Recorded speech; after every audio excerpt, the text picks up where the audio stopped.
Estás escuchando La Alta Noche con Francisco Gijón.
Sí, la verdad que las noches se hacían bastante largas, porque, bueno, poniéndonos en antecedentes, el parque de Hinojosa del Duque a un parque auxiliar, a un parque pequeño, entonces de noche se cierra el parque. Claro, los que somos de Córdoba, en concreto yo y otro compañero mío, nos quedábamos a pernoctar porque los turnos eran día, descansabas de noche y día, pero para evitar hacer 100 o 200 kilómetros, pues nos quedábamos en el parque. Entonces, a partir concretamente de la 1 de la mañana es cuando se producían estos fenómenos. Eran fenómenos de todo tipo, desde raps, arañazos en los muebles, golpes en las puertas, voces que me llamaban, incluso nubes con forma humana, y a veces veía físicamente a un joven de unos 35 años pasear entre los camiones en la planta baja. Precisamente fue en este parque cuando, curiosamente, el primer día cuando entré vi que pared con pared había un tanatorio familiar. Bueno, ya me picó la curiosidad, ¿no? Entonces no sé si fue prácticamente desde el primer turno, segundo turno que tuve allí por la noche, es cuando empecé a sentir las presencias, en fin, los fenómenos paranormales. Bueno, curiosamente era yo el único que lo sentía, porque mi otro compañero que era de Córdoba, que también se quedaba a dormir, bueno, lo que pasa es que él se quedaba menos noches que yo. Él decía que no sentía nada, salvo una experiencia que tuve con él de día. que me parece que fue una de las pocas experiencias de día que tuve.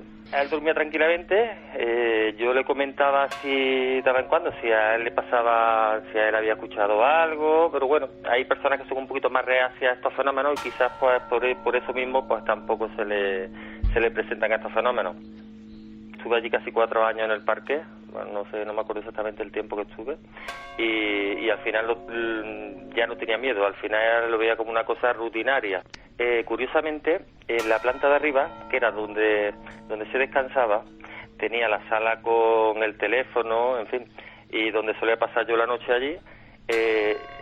Para entrar a esa sala había una cristalera, entonces pasabas por la cristalera, que era una puerta bastante grande, y la cerraba. Entonces, más de una noche, bastantes veces, estando haciendo las partes, rellenando las partes de intervención del día, en fin, haciendo el papeleo, vi pasar a través de los cristales como cruzaba una nube con forma humana. No se le distinguía ni los ojos ni las facciones de la cara, pero sí se le distinguía la cabeza, el cuello, el tronco y los brazos, pero curiosamente de la cintura para abajo no se veía nada.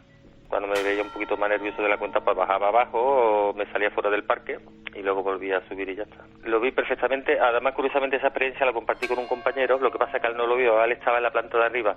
Yo estaba pasando la revisión a los camiones, porque bueno, uno de las funciones fundamentales nuestras es mantener al día las herramientas nuestras que vamos a utilizar a diario, las herramientas de descarcelación, mangaje, en fin, toda la parafernalia que rodea a los camiones de bomberos, ¿no? Entonces, por detrás del camión vi que una persona entraba rápido por la puerta.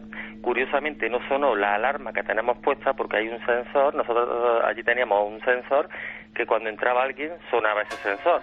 Bueno, pues yo vi pasar una persona rápido, pensaba que era un compañero mío. Yo seguí manejando, en fin, las herramientas del camión. Pasó rápido detrás mía y le dije, y lo saludé. Hola, ¿qué pasa? ¿Qué tal? Pero yo seguía lo mío. Entonces, cuando no me contestaba, me di la vuelta, entonces lo vi de espalda. Bueno, iba con unas chanclas negras, era verano, lo vi con unas sandalias negras, un pantalón vaquero pirata, una camisa grisa sin ajustadita y una melenita morenita, y bueno, físicamente se parecía mucho a un compañero mío del parque. Entonces, al entrar, vamos a llamarle esta persona, a las taquillas, porque entró rápidamente a las taquillas, pegó un portazo. Entonces, al pegar el portazo, mi compañero que estaba en la parte de arriba sí se asomó y me dijo, Francis, ¿quién es el que ha entrado? Y le dije en voz baja, creo que ha sido Edu, que era un compañero que tenemos, porque se parecía físicamente mucho, ¿no? Entonces él bajó y estuvimos hablando, bueno, para nos querrá gastar una broma, no sé qué. Entonces había un sofá justamente al lado de la entrada a las taquillas y le pusimos el sofá en la puerta para que no pudiera salir. Bueno, estuvimos allí sentados 15 minutos esperando que saliera. Nosotros en fin, en plan un poco guasa, ¿no? Bueno, pues ya saldrá, ¿no? Ya saldrá. Eduardo, no sale. Bueno, pues a la media hora ya empezamos a pensar que podía haber sido alguien que iba con malas intenciones para robar. Entonces, como medio intimidatorio, yo cogí un hacha, retiramos el sofá, abrimos la puerta, entramos a la sala de las taquillas. La sala de las taquillas era una sala muy pequeñita, que daba un cuarto de baño con 2 ventanitas muy pequeñitas. Entonces entramos y no había nadie, se había fumado, ¿no? Yo me quedé frío, mi compañero se quedó frío también, pero claro, él no lo vio físicamente. Yo sí lo vi físicamente y lo vi cómo iba vestido. Curiosamente, conozco al muchacho, dueño del tanatorio. Después por la tarde estuve hablando con él y se lo comenté. Digo, mira, me ha pasado esta experiencia y efectivamente en el tanatorio había, en ese momento, estaban velando un cadáver de un muchacho de más o menos que correspondía con la descripción que yo le había dado. Unos 35 años, media melenita, morenito, muy parecido a un compañero nuestro, en fin, curiosamente, podríamos decir que el 99% de las noches, ¿no?, de las noches que sucedían estos fenómenos extraños, había esa noche velando un cadáver. Curiosamente, no todas las noches que yo estaba de turno me pasaban estos sucesos, pero curiosamente casi el 99% de todas las noches que se estaba velando algún difunto es cuando pasaban estos fenómenos. Yo comentándoselo con el dueño, con el muchacho que trabajaba, que los trabajaba allí, que los vestía, en fin, que los amortajaba y demás, el muchacho me dijo que él no solía tener esa experiencia. Quizás también pudieran haber sucedido en el tanatorio, pero claro, allí al haber gente, pues pasan más desapercibidos esos raps, esos golpes, esos arañazos, esas palmadas, esas voces. Pues yo he pasado noches, sobre todo las primeras noches lo pasé bastante mal porque me echaba muchas veces, ¿no?, cuando no estaba de turno. Sobre todo era a partir de la 1, pero sobre todo se concentraban los fenómenos a partir de las 2:30, 3:45. Sobre esa hora es cuando yo sabía que iba a pasar, entonces me mantenía un poquito alerta, ¿no? Pero al principio no, me echaba en un sofá y cuando cerraba los ojos, pues a los pocos minutos sentía pasos físicos de alguien que estaba entrando y que estaba andando al lado mía, ¿no? Entonces he pasado bastantes noches mal, ¿no? Pero en fin, hasta que no ya llevas un recorrido con estos fenómenos y ya poco a poco los vas asimilando, entonces al final pues ya lo veía como casi una cosa normal allí en el parque, ¿no? Bueno, a veces escuchaba palabras, lo que pasa es que no las podía descifrar, ¿no? Pero mayormente lo que hacían era llamarme por mi nombre. Supongo yo que cuando una persona fallecida llega a ese estado, se le amplía la conciencia, tiene acceso a más información de la que tenemos nosotros, ¿no? Quizás pues querrían llamar mi atención o, en fin, supongo yo lo que pienso que pasaba cuando me llamaban y cuando me pasaban esos sucesos. Pero claro, tampoco son cosas que puedas contar así y hablar a la ligera con la gente, porque la verdad que son situaciones que aunque sean compañeros tuyos, hay muchos que no lo llegan a entender.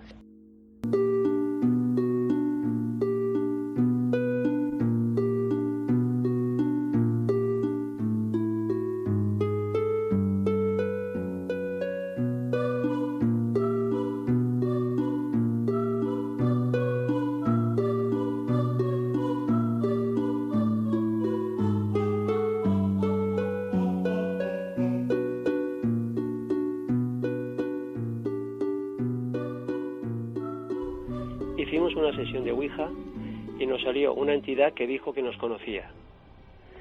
Esta entidad dijo algo muy interesante para nosotros. Dijo que Elvira realmente no era Elvira, era Jenny.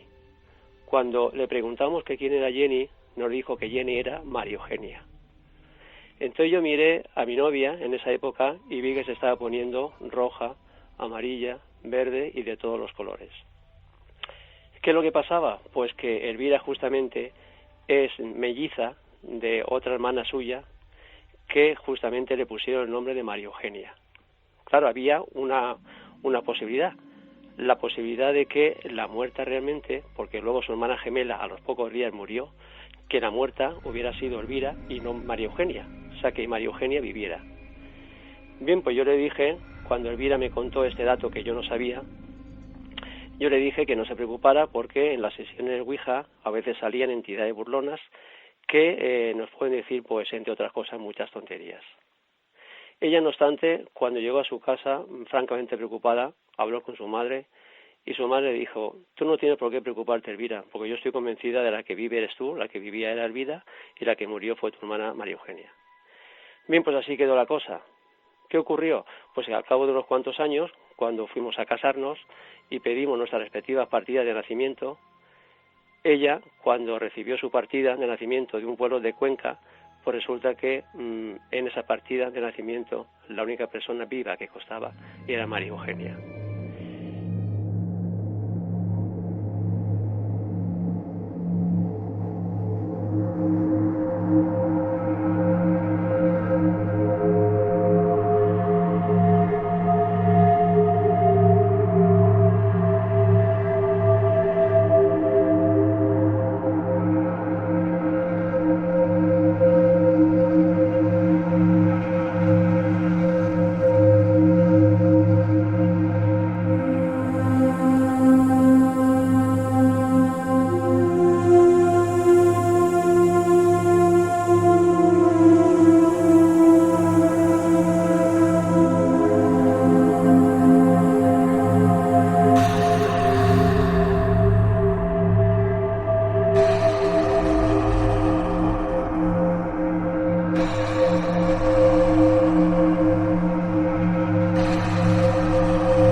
vi salir de la cuneta de la parte derecha mía, lo vi ya incorporado en la carretera, veo salir unas piernas largas. Yo le vi que era como si fuera como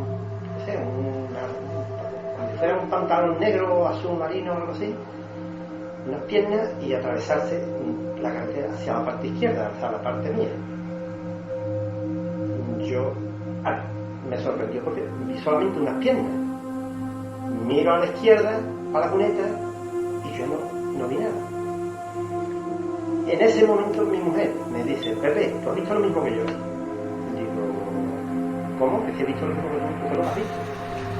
Dice: pues con unas piernas largas cruzarse. Digo: yo solamente la he visto. Estoy contando que estoy ahora mismo con los pelos.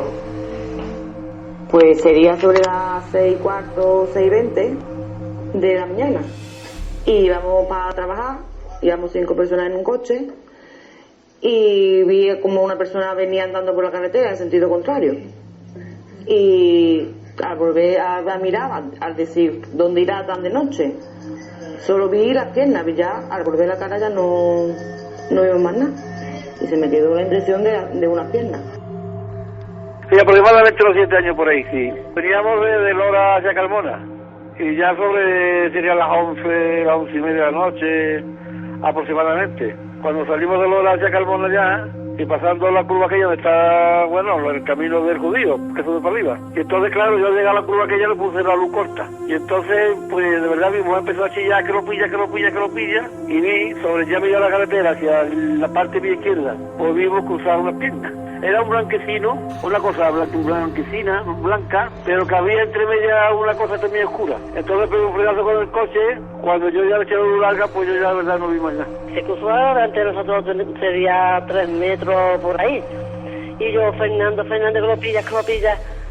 Yo, para mí, que tiene que ser un alma de eso, ¿no? Del otro mundo.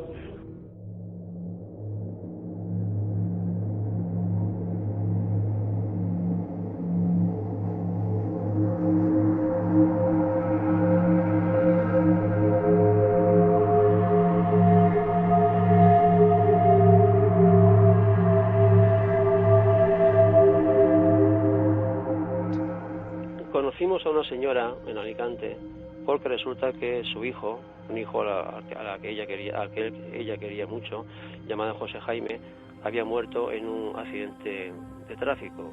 Y cuando nos las presentaron, nos propuso hacer una sesión de Ouija porque ella estaba convencida de que su hijo seguía viviendo en otra parte y quería conectar con él. ¿Qué pasó? Que ella pues le estuvo preguntando unas cuantas cosas íntimas de la familia, particulares, y supuestamente su hijo le iba contestando, y ella cada vez pues se estaba poniendo más nerviosa de ver que le estaba contestando cosas que ella las consideraba correctas, o sea, verdaderas.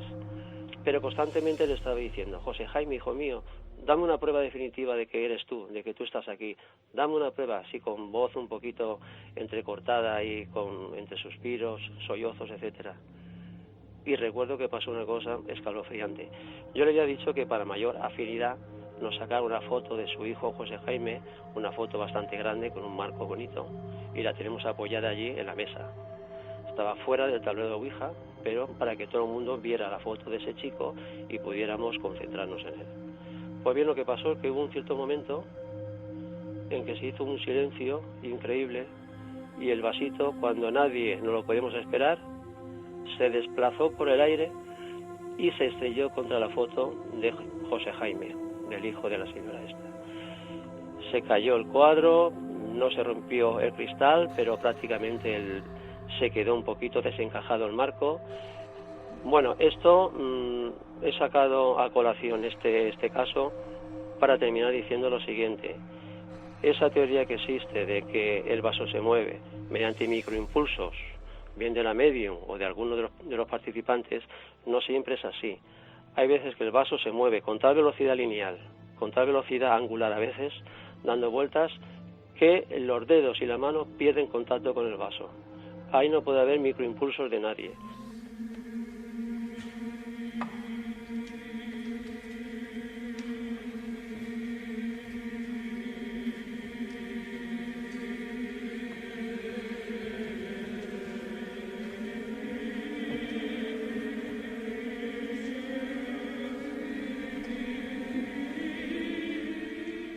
noches como esta, queridos amigos, es cuando más cuenta nos damos o más atención prestamos a esas cosas que no logramos explicarnos y que sin embargo suceden. Todo hombre está expuesto a lo largo de su vida a asistir a la aparición en él de paradigmas atávicos y ancestrales. Lo atávico es una necesidad del espíritu humano que incluye el pensamiento mágico tanto como el pragmático. Lo desconocido pertenece a todos los tiempos, porque lo atávico se encuentra en lo que cada uno lleva en sí, lo acepte o no, lo cultive o lo reprima. El pensamiento mágico aparece sin trabas en la fabulación infantil, en el ensueño, aunque también en la neurosis. Pero todo hombre ha sido niño, todo hombre sueña por las noches, todo hombre puede sufrir un traumatismo moral que lo conduzca a una neurosis de angustia. ¿Por qué nos asusta lo que no entendemos? ¿Por qué nos resistimos a la evidencia? ¿Por qué nos empeñamos en encontrar una explicación lógica cuando somos nosotros los que decidimos que la lógica sea algo tan limitado?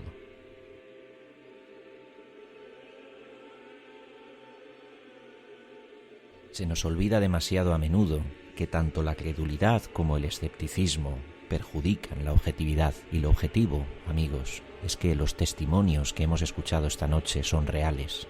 Los testigos no saben lo que han presenciado, oído o vivido, pero hay una cosa que tienen por cierta, y es que lo vivieron, lo experimentaron.